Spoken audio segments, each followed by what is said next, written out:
From News Center 11, this is On the Record. Hello, I'm John Johnson. Welcome to On the Record. Glad to have you with us on this day. And we're going to talk about the Meridian Symphony Orchestra. You know it. It's been around for 5 decades. It's been 5 successful decades in the area. And there's a new director in town, and we will introduce him to you. He's Peter Rubardt, music director, and we're glad to have you with us. Welcome to the area. Thank you, John. Very glad to be here. We're going to talk a little bit about yourself, and we know that you are in Pensacola, but let's go through the things that we should know about you and where you're from and the kinds of things that you like to do. Okay. Well, I grew up in California in the San Francisco Bay Area, and my initial important exposure to music was actually as a boy soprano in the San Francisco Boys Chorus, where I got some early musical training and also spent time on stage with the San Francisco Symphony and the San Francisco Opera. And I was just a kid, but it left a lasting impression on me, that multitude of instruments and colors and sounds and just that vibrant feeling backstage, on stage, audience engagement, all that stuff. And when my voice changed, I knew that I wanted to stay in music at least a little bit. And so I had been a failed young pianist, like so many young pianists. I finally got my mom to let me quit when I complained enough. I went back to piano and got very serious about it, and my piano teacher at that time was also a conductor. So I started hanging around with him, going to some of his rehearsals, singing in the chorus when he would do something with a chorus. And I just loved it, and I never looked back. I've sort of been an orchestra animal my whole life. That's just what I do. By the time I was in high school, every free moment I had, I spent going to hear the San Francisco Symphony or the Oakland Symphony. I went to college and studied conducting. I got a master's degree in conducting. I went to Europe and studied conducting for several years. Came back and went to more school. I went to school a long time. I got a doctoral degree from Juilliard in orchestra conducting. And then I've had a number of jobs over the years, many of them in the New York area, before moving down to Pensacola. And I've been there now for 16 years. And it's been a wonderful experience in Pensacola, and it's been great to watch the orchestra grow and flourish. And then when the Meridian Symphony contacted me last summer and we started talking, I began to feel that this would make an ideal second position, a complementary position with Pensacola, that I think I have developed some experience and some skills and hopefully a little bit of wisdom in the mix there that I can bring to this position that's very relevant to it. And I'm just very excited to have a place to make music and to have it mean something to so many people. We know famous conductors, and we probably don't know, education is part of what the Meridian Symphony does. Of course. What does a conductor bring to the table, if you will, in terms of music, in terms of the music and the style that you get into? Wow, that's a really interesting question. Certainly, a conductor needs to bring a lot of musical chops, good ears. It's mostly around listening. I think is the critical element. I saw one article once describing the relationship between conductors and players as, there's a lot of mutual trust involved, but the currency of that trust is listening. It's the ears, and the conductor then is sort of like the listener in chief of what's going on. So everybody's dedicated to the same goal, but the trombone player may not hear that he's playing too loud. Right. The violin player may not hear that his pitch is sharp, right? And so it's the listening of is one critical thing. I think conductors also are the ones that have the training and the background and the time to spend truly digging deeply into the music and making decisions, stylistic decisions, interpretative decisions, personal decisions. What does this music mean to me? How does, if I'm going to use this music as a vehicle of expression for all of us on stage, to all of the people out in the audience listening, what exactly do I do with that to make that expression speak?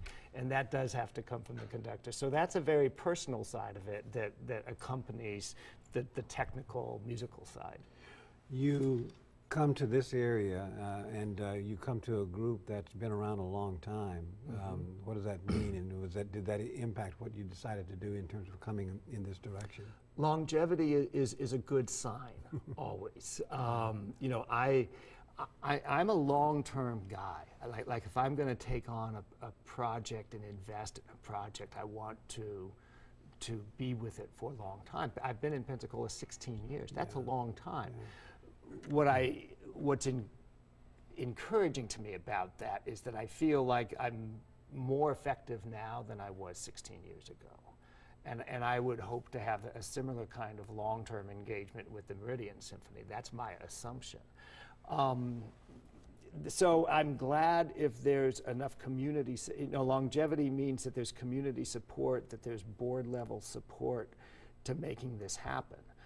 Because a music director, we can do a lot of things, but there's a lot of things that we can't do. You know, if the community itself is not rallied around the organization, engaged with it, appreciative of it, then it's not going to thrive. So the fact that this has thrived for 5 decades is indeed very encouraging. So what do you want people to know about the symphony itself, and what would you like to do to get people involved and more involved in what you do? Well, I think a couple things. Two things about the symphony itself. First of all, the level of playing is outstanding. It's just quite remarkable. Because of Meridian's geographical location here, fairly close to USM in Hattiesburg, close to pools of strong players in other areas, we are able to assemble on stage a truly fine group of musicians. So that's one important thing to know. The other very important thing to know is that coming and enjoying a symphony orchestra does not require any advanced knowledge or preparation or anything like that. I think sometimes this image out there of like, oh, if I'm going to go to the symphony, I don't know about that stuff, I'm not going to like it. It's not about knowledge, it's about experience. It's about just coming, being in the hall, experiencing the music, experiencing the emotions and the passion that the music and the players are conveying. And that's an experience that's open to anybody to walk in the door. It's amazing. I had to do some reading for the symphony a few years ago, and I was in the middle of the violin section. I'd never been there, I'd never been on stage before, and it was an incredible experience. Yeah. And probably like you felt, of course I was no conductor and had no intention of doing that. But what does that feel as you're in the middle of something like that, like an orchestra? Well, I think probably what you were responding to is the immediacy of the sound when you're that close to it. Right? Because if one's experience with the orchestra is sitting in the audience, then what one hears is all of those 60 musicians on stage having already blended into a single entity that comes off the stage into the audience. And that's wonderful. But if you're up there in the middle of it, then you get hit hard by lots of specific sounds, and that is its own visceral thrill that comes from that. It's not all blended together. So I think, for one, the sheer volume of the music is something that people don't realize, that when you're with a professional orchestra, just the muscle, the musical muscle that's on stage is very exciting.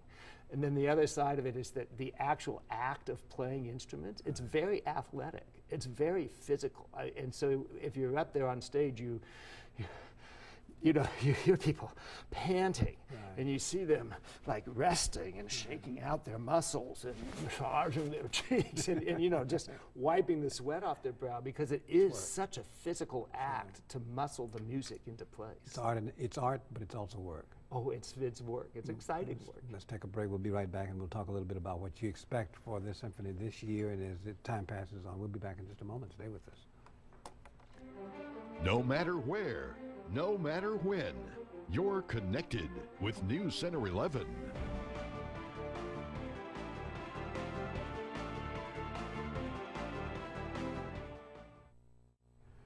Welcome back to On the Record. We're talking with Peter Rubardt. He is music director, new music director for the Meridian Symphony Orchestra, and we'll talk a little bit about what's coming up, what's on the agenda for the season for this year. Well, let me skip ahead first to next season, which will be my first season as music director. Right now, my official title is music director designate. I'm very excited about the programs we've put together for next season. We'll be having 3 classical concerts, our traditional holiday pops concert, the Peppermint Pops concert in December, and then of course what is now becoming traditional, the very popular Symphony Doodah that will also happen next spring. The 3 classical concerts, the opening concert I designed sort of as an introduction of myself to the orchestra and to the Meridian audience and the Meridian community. So instead of bringing in any single great big blockbuster piece of music, I'm playing 5 different pieces.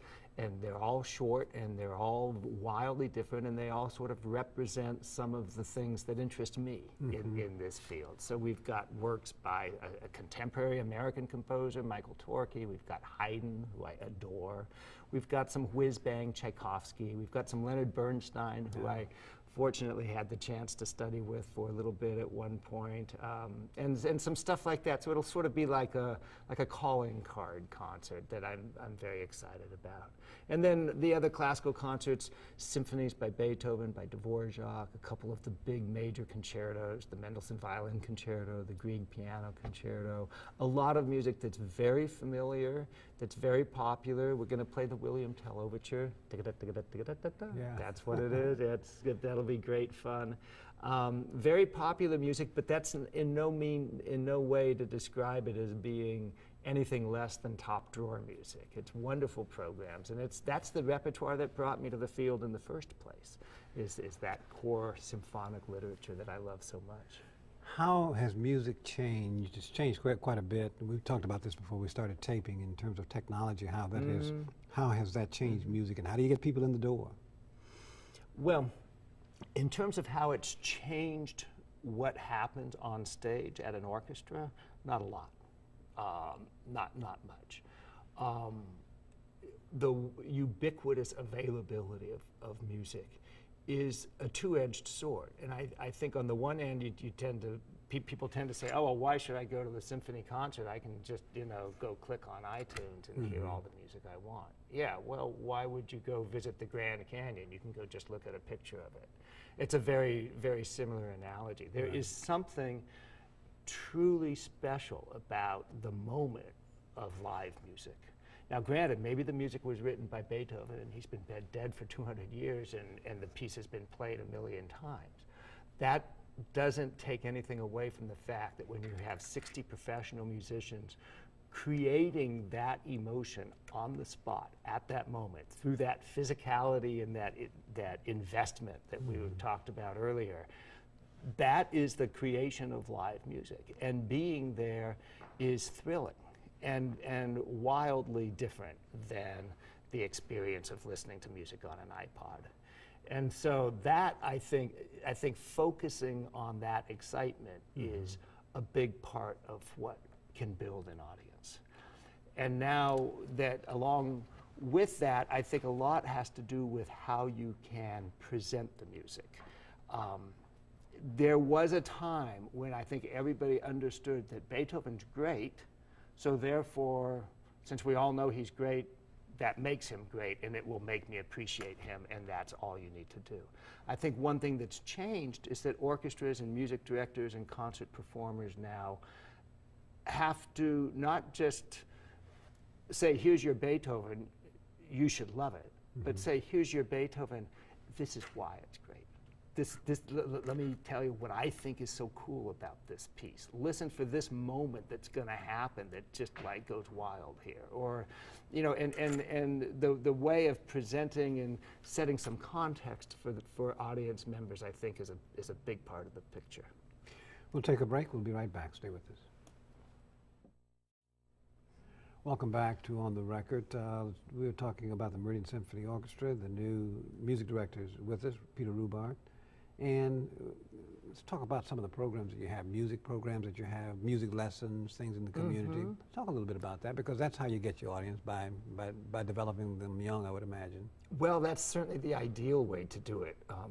Most things like that, the education wing of the orchestra, it sort of falls into 2 categories. There's what we call the exposure programs, and that's where we do a program every year called Link Up, a program that was developed by Carnegie Hall, a really terrific symphony education program, and all of the kids get involved. They play recorders and play along with the orchestra. These are like recorders that they've gotten in advance and practiced in advance, and then at the event themselves they come and they play with the orchestra. And it's a really very wonderful program that we've been doing here. I say we have been doing it. I'm of course new, so I'm not the one that's been doing it, but that kind of exposure program I think is very important. But I think that one thing that the Meridian Symphony is doing that's exciting is they've also gone a step farther into the participation and the actual teaching of string instruments, because that is always the weak link in orchestra culture is the string players. Why is that? It's regional. It's part of, you know, a trumpet player can play in lots of different contexts. A violinist, not so many. Yeah. You know, a trumpet player can be in the jazz band and it can be in the concert band and all this stuff. The violinist is in the orchestra. It's a tough instrument, is it not? Oh, I tried. Yeah. I tried.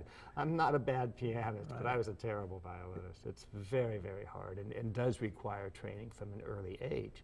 And that's what the Meridian Symphony is doing now. We do have a violin program, a string program that we run out of the Symphony House that does provide string instruction here locally in town. And that's a first step. We've had several talks over the last few weeks about how that aspect of the organization can expand and become more integrated into the Meridian educational system. There's a lot of directions to go quickly, and you know, I'm just still getting my feet on the ground, so I don't know exactly how or when that develops, but I do know it's a big priority both for the orchestra and for me. It is the life and the saving life, I guess, of the orchestra itself, the symphony orchestra itself. Am I right? Yeah. Well, you need to work it at every level. Sure. You know, you know, the symphony orchestra does not exist in isolation in any community, whether it's New York or whether it's Meridian.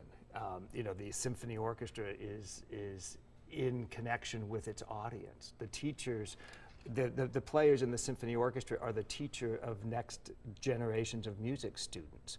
Maybe there's a community orchestra there also. The community orchestra players are in the audience for the professional orchestra. You know, there's this whole infrastructure that develops in a musical community that involves teachers, students, performers, audience members, all in different configurations, and it all feeds itself and strengthens itself.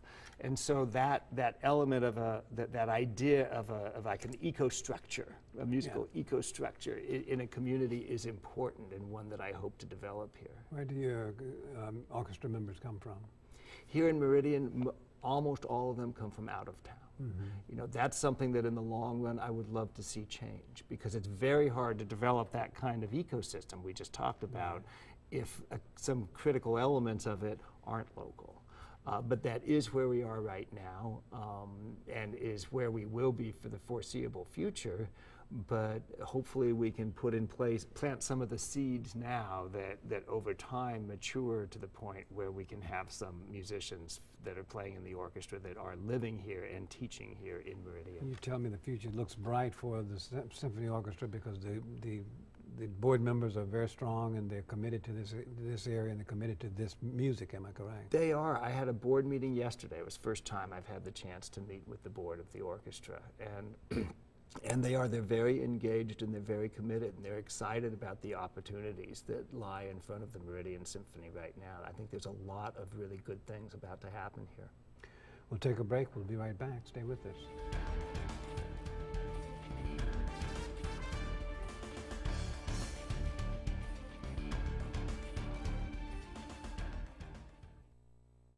Welcome back to On the Record. Glad to have you with us. And you've got some events coming up. One event you would like to talk about, March 22nd, is that March right? 22nd, that's right, is the Symphony Doodah, which is becoming a signature event for the Meridian Symphony. It's a family-oriented concert.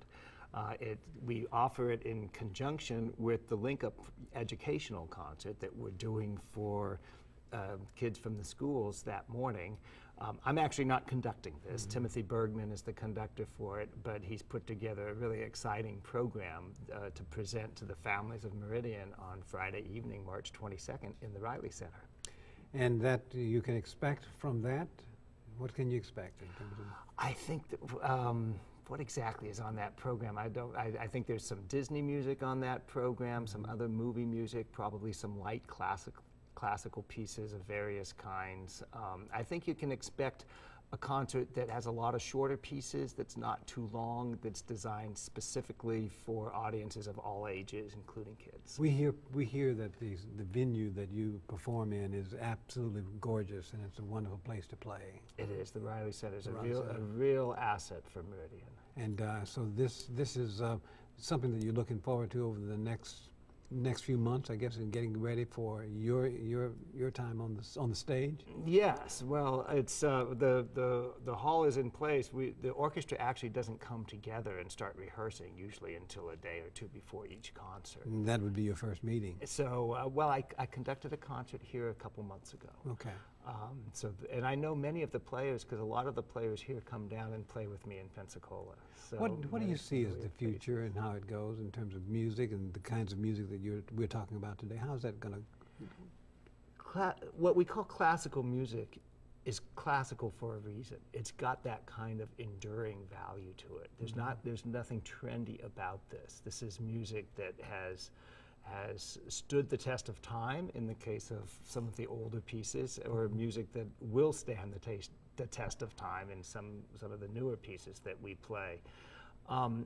There's a discipline around performing the music, and there's an opportunity for a personal growth around listening to the music that it makes art what it is. You know, art is the language of our common humanity, and classical music is the form of art that speaks to me, that I work with.